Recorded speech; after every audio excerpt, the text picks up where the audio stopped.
Hello and welcome to the May monthly report for Star Citizen. We give you a quick roundup of what the various Foundry 42 and CIG Studios have been up to in the last 4 weeks, progress made on the game, and other important information as well. Let's start with the Schedule Report 3.0 major changes. So there have been a few changes to the Alpha 3.0 schedule. The current release window for a live release is between the 29th of June and the 13th of July for that 3.0 Alpha. The Moby-Glass is getting an overhaul kind of confirmed now for 3.0, rather than just as a stretch goal. It will have a more robust UI and be better at reading the game code for 3.0.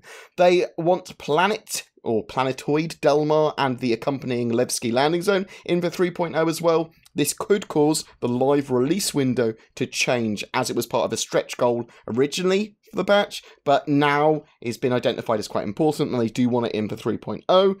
The network bind culling was also pushed to 3.1 alpha rather than, to make way for a persistent data refactor in 3.0. There is still a lot of other networking improvements coming with 3.0, so don't worry too much. Spectrum and patches. So Spectrum version 0.33 was released, giving us the choice of chronological or nested Reddit-style threads. Version 0.34 will be the next big patch for that, adding refinement to tags, search, and filter system. Eventually, we will see voice over IP and a Spectrum overlay, amongst other things for Star Citizen for Spectrum. A new game patcher version 2.5.1 is also out, which automatically will be downloaded when you run that patcher. The new version allows for HTTP downloading, helping some backers to download the game that previously had issues, as well as some other various optimizations. The last we heard of the Delta patcher or the incremental patcher is that they currently have a working internal build, and they will get it out to players as soon as possible, but there are no hard updates on the actual timeline for that. There's been some pretty cool looking alien concept updates as well. The alien races of the Banu, Vandal, and Xi'an all receive some visual updates and further fleshing out for their race. The Banu look very Groot and Persian influenced, the Vandal look like they've evolved from deep sea fish and sharks, and the Xi'an have evolved actually quite a bit from their original concepts, looking like a cross between a turtle and a cave troll now. Very stoic. Concept ships. So the Banu Defender escort fighter went on concept sale during that time as well. This further helped define the Banu race. It's a smaller two-seater shield tank fighter with some impressive long-range weapons and an eclectic mix of technologies chosen from the whatever was best at the time. So it's got like Tavarian shields and Xi'an engines. The Banu very much like to take their tech from whatever is the best available. The next concept sale is the Aegis Eclipse, starting Friday the 19th for $275, although I suspect there will be some Warbond variants that will be cheaper as well. Let's check out what Cloud Imperium Games LA have been working on. Item System 2.0, they've been working out heating and cooling. That's been worked on a lot better now for allowing for more dynamic components and the ways they deal with heat. This is going to move on to much more complex interactions too, with heat signatures, pipes, power, and component communication. All parts of Item System 2.0, all of these components are going to be communicating with each other, doing loads of different things, allowing us to have huge optimization and quite a lot of gameplay. They continue to work on and improve the shopping experience. It's now more responsive as well. They further improved light groups with the ability to rotate and change directions. As part of Item System 2.0 as well, light groups will rely on ship, station, and vehicle power as well. They are developing a control manager, they term it. This system will allow to automatically give authority over items like turrets, consoles, seats, etc. across the game, and basically dictates the level of control on what control of an item that a player has or an AI has, and its sub-items as well, and how it can be used. The Anvil Terrapin has now moved on to grey boxing. The RSI Aurora rework has made a lot of progress as well. It's looking pretty damn slick, that ship now. Quite surprising for a starter ship to look that good. They've been testing out the new planetary tech, flying around on the awesomeness of this beautiful red planet, or moon, or whatever this place is. I don't actually know where this planet is. They use tools to manage their database of character animations to allow fast, intelligent streaming of animations in an optimized fashion. All all of what they are doing in-game is trying to get object container streaming and streaming of all these animations and objects and items and ships in, so that we can get a experience that we don't have to have huge amounts of preload or any preload. They want to make it as seamless as possible, but they also want to get all of these things optimized to a fashion where anyone can play them on whatever rig, or at least a low barrier to entry for people to play the game, so you don't need super rigs to play. Various tools and optimizations have also been made to characters, items, ships, and loadouts as they move towards character customization and Alpha 3.0. The quest givers as well, in 3.0, Miles Eckhart and Ruto are getting ready for their appearance in the verse, and they've been working on them. And they showed some cool like BDU uniforms and undersuits and other things, but they showed the heavy marine armor fully stocked with grenades and weapons. This looked absolutely amazing. It had 2 weapons on his back and 4 grenades on, and like 8 magazines or something. It was a huge amount of armament on that armor, and makes me just want to run around with that on the verse. Frankfurt, we were actually got quite a visual treat when it came to the planets and planetoids and moons and that sort of stuff. The VFX guys have been fleshing out procedural planets and their effects in engines. They show geysers on Selin, for an example. The cinematics guys have been further working on performance capture scenes and the script for Squadron 42, getting the scenes for that done, especially focusing on the Shubin mining facility to get that finalised, as well as some opening story events. The environments guys have been fleshing out procedural terrain elements of Delamar, which is the Nyx landing zone. It's a planetoid, lots of spikes and peaks, very spiky. They have also added more polished mining machines in appropriate areas around that site as well. The moons have been getting a lot of attention and polish and are looking amazing. The procedural object scattering system seems to work pretty well, though I did kind of see a few object and shadow displacement things like floating rocks and that sort of jazz, and that style of stuff will get refined and start to look even better and better even before that 3.0 release. Level design has finished the design pass on outposts, which have now moved on to the art team. They're going to continue to work on some of the modular systems for those outposts and that sort of jazz as well. Levski has received some work as well, the landing zone for Delamar. They are integrating it into the procedural version of that planetoid, linking airlocks to the surface and looking at future fast transport around the area. There's garages, admin offices, work areas, roads, lots of space there as well. It's looking pretty cool. Tech Art, they've been working on locomotion and getting the speeds of turns right and the weight of movement, so that characters look at whatever speed they're going or whatever they're doing, like they're moving correctly at the right weight and gait and all that sort of jazz. They've worked on various player states, including drinking, being out of stamina, out of oxygen, various environmental hazards, as well as suit punches, repairing them, recharging your oxygen. The usables are now being mass-produced for levels and work with players and AI. You're going to be able to interact with almost anything in the verse: walls, beds, lockers, bars, and multiple people or multiple AI and people will be able to interact with the same objects and that sort of stuff. Spectrum has started to be integrated into the game from the Frankfurt end anyway. They've been testing 3.0 at the QA, or with the QA guys, using object container setup stuff, hammering out the bugs there, because obviously the whole of that persistent universe has been smashed and recreated in the object container setup system. Lighting, I've been working on moons and surface outposts. Light groups have also been phased into to allow better optimization for lights, but also more light control. Work on the movement systems as well for NPCs, allowing greater control for their movement in ships, and making the kind of universe feel more alive in the way they move, but also gives NPCs and AI a way to contextualize their actions. NPC pathfinding and zoning has also been improved too. They have more efficient setup tools in the form of platforms now, which is all part of the item and object container systems. So platforms basically contain a list of items in object containers and their coordinates. You could set up an Idris, for example, with items and specific systems as a platform and spawn them in. The FPS guys have made a load of new guns for first-person shooter stuff. 2 Vandal weapons, 4 Kastak Arms weapons, 3 Gemini weapons, and 1 K-Hex weapon. Ship weapons as well. They have pushed on with the size 2 and 3 Knightsbridge Arms ballistic cannon. These are the first new pipeline weapons for ship weapons, ready for modularity too. We're quite interested to see what that modularity is going to bring when it comes to ship weapons, so we will have to wait and see.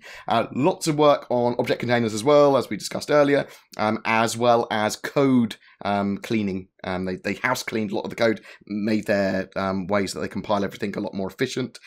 Impressively, we see some of the new moons from ground to space panning out with the improvements that they've been making over the last few months, and this is pretty breathtaking. CIG Austin have been working on the major features for Alpha 3.0 with progress on cargo and commodity trading. This also entails getting the shopping experience, ship persistence, and shopping kiosks ready. They've been getting assets planned and created for the first shops in Game 2, work on missions and mission givers such as Miles Eckhart with a reputation system, conversation trees and reactions of them for 3.0, designating areas in Levski for stealth entry, smuggling, quest giver locations, where things should go, and the flow of the zone. Art and animation have been finishing up on the damage modelling for the Cutlass Black, and then they're going to be moving on to its levels of detail to kind of finish that ship up.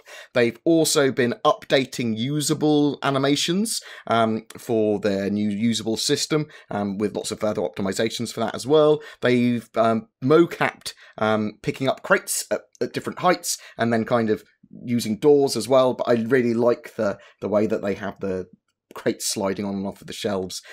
They've worked on zero-G enter and exit animations for the Dragonfly, and they've been working on the player interaction cockpit experience too. Engineering there have been working on some of their back-end services, bringing them all over to the diffusion architecture. They are moving the more complex services over next, like the persistent database and persistent cache. Diffusion is the refactor of their entire back-end infrastructure to the new cloud-orientated architecture that has better scalability and is much more sensible for them.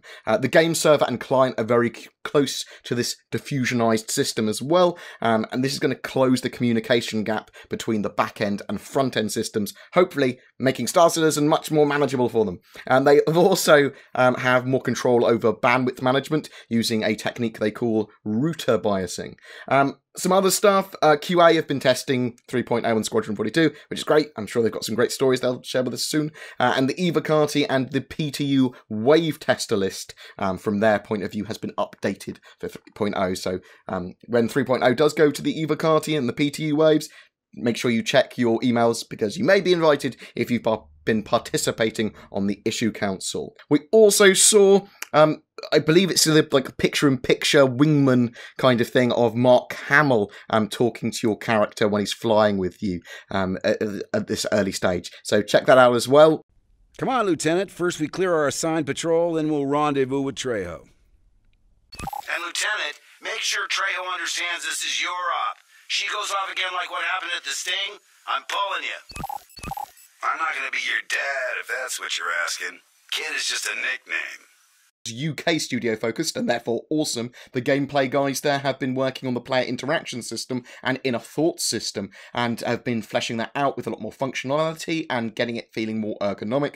Air traffic controller system is also being worked on. This manages takeoff landings at locations, reserves landing pads, frees them up, and spawns ships. They've been finishing off the character status system, including breathing and suit punches. They've been working on pick up and carry to further combine it with player interaction and usable items as well. They've created NPC conversation tools, allowing the creation of NPC conversations more easily. The audio guys have been working on procedural planet audio processors, as well as breathing for character status, and a new dialogue tool called roundup. They've been getting more polish and content into the dynamic cinematic ambient music system too, which ramps up the sound and the way that's going on based on what you're doing. So the more you get shot, the more it will change the way it styles its music. The more you hit something or kill enemies, the more it ramps up to make you feel heroic, whatever. It's pretty cool. The graphics guys there, they've been integrating Lumberyard's real-time volumetric fog into the game, which is going to be a huge boost for lighting. They've been getting rendered texture work, allowing currently 2D displays to be kind of shown.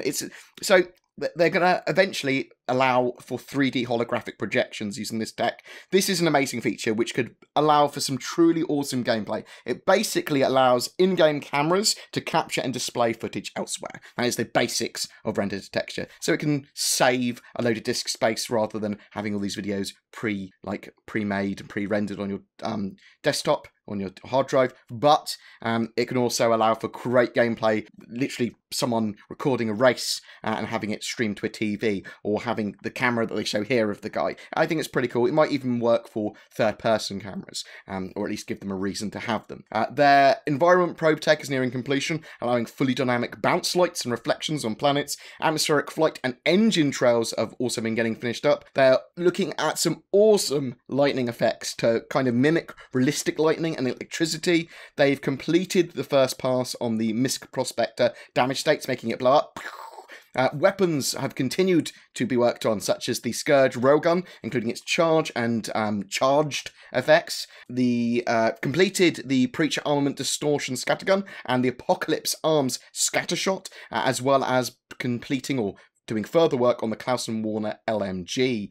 Ship-wise, the Origin 600 concept is in its final stages and should be the next concept ship after the Aegis Eclipse. The Reclaimer has been making progress. The exterior, the claw, as well as the internal habitation tech and salvage room or decks have been completed. They've created derelict ships by breaking ships up like the Connie, Freelancer, Caterpillar and Starfarer for missions for 3.0 and wreck sites and loot sites and that sort of stuff. The Razor hull is complete and its damage states and LOD passes are now in progress anyway. The Hull C hull mesh is now largely complete as well. The ship is making progress. Environment guys, they've been continuing exploring ways to create volumetric forms in space. Service outposts are finishing their interior visual benchmarks for engineering, habitation, hydroponics modules. These also include various set dressings, which they're working on too. Truck stops and space stations are in the final art phase as they continue to refine build sets and explore more potential build configurations for them. Animation guys, they've been working on AI, getting them to cover and animation assets beyond a functional state. They've been getting breathing animation improvements done, implementing multi-directional takedowns where you can kill enemies in close proximity with like a stab or a pistol whip. They've made improvements to weapon reloads for FPS weapons as well, and those melee improvements for pistol stock weapons and that sort of stuff. Whippa with the pistol whips all look like they're pretty cool. They've also, down in the Derby Studio, working on animations for 3.0 mission givers. They've delivered 500 facial animation files for Squadron 42. I'm not sure how to quantify that other than with the number 500. They've tracked around 1,000 body animations for the Persistent Universe. Lots of body animations. And they've made new, improved facial animations for firing weapons using Steve Bender's grimacing face. Features on the player interaction system. So there was a little featurette using the Inner Thought and interaction system for players interacting with cockpits and objects. Basically, we're going to have a pretty in-depth functionality to the system, and we can bring up this menu to do various different things, and it will be contextual based on the items that we're looking at or manipulating in our hands as well. We can use hotkeys or press buttons and switches using the mouse when the system is turned on. Objects can be picked up, manipulated, thrown, have other contextual functions like removing batteries, opening and closing, unlocking or forcing open drawers, for example. You ever get punched in the throat?